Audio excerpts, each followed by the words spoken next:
Hello friends, I am so glad you decided to join us on this summer scale challenge. This is level 1 if you're interested in learning all of your major and minor pentascales.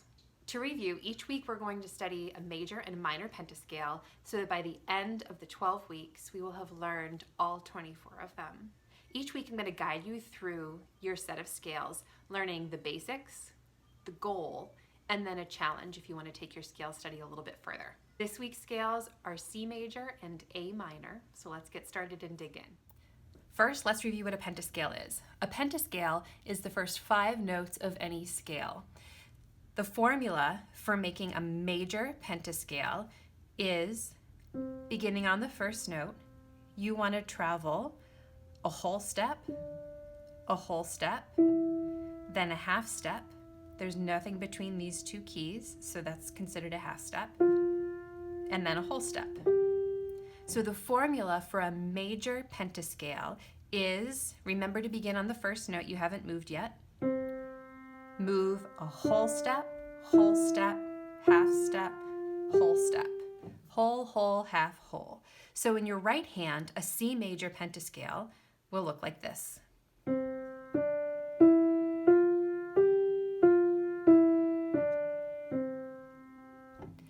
You're going to use the same notes for your left hand, but obviously opposite fingers. So your finger 5 will start on your C and play up and down your hand.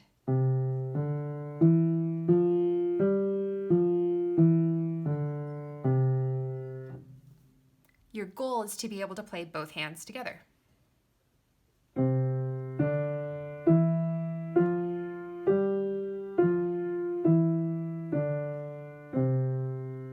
Just a reminder, it doesn't matter how fast you play at all. What matters is that it's steady. So if you're playing slowly, it'll sound like this.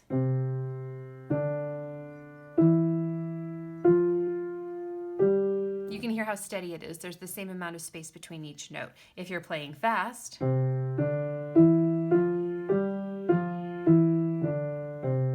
or even faster if you want. So remember, fast or slow, whatever's right for you, as long as it's steady.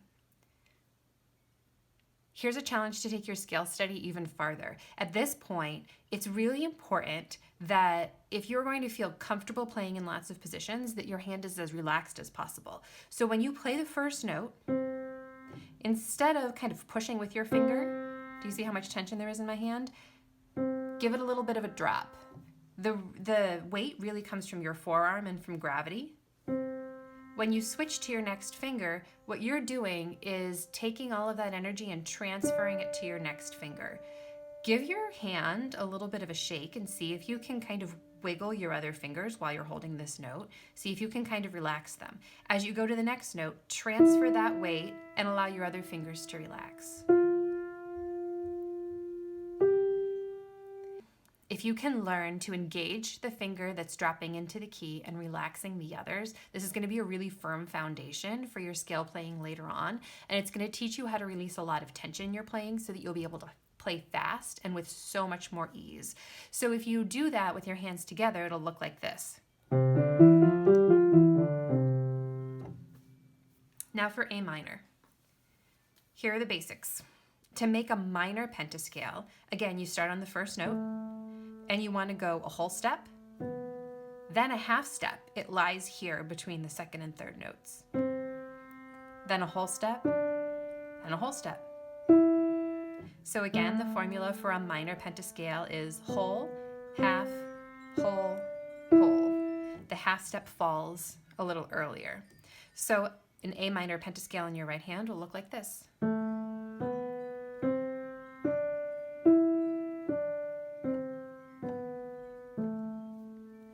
An A minor pentascale in your left hand will look like this.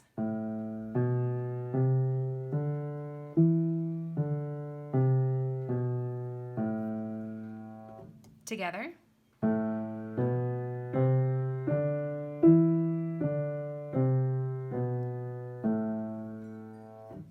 The same challenge will apply here. See if you can drop your finger into the key while relaxing your other fingers.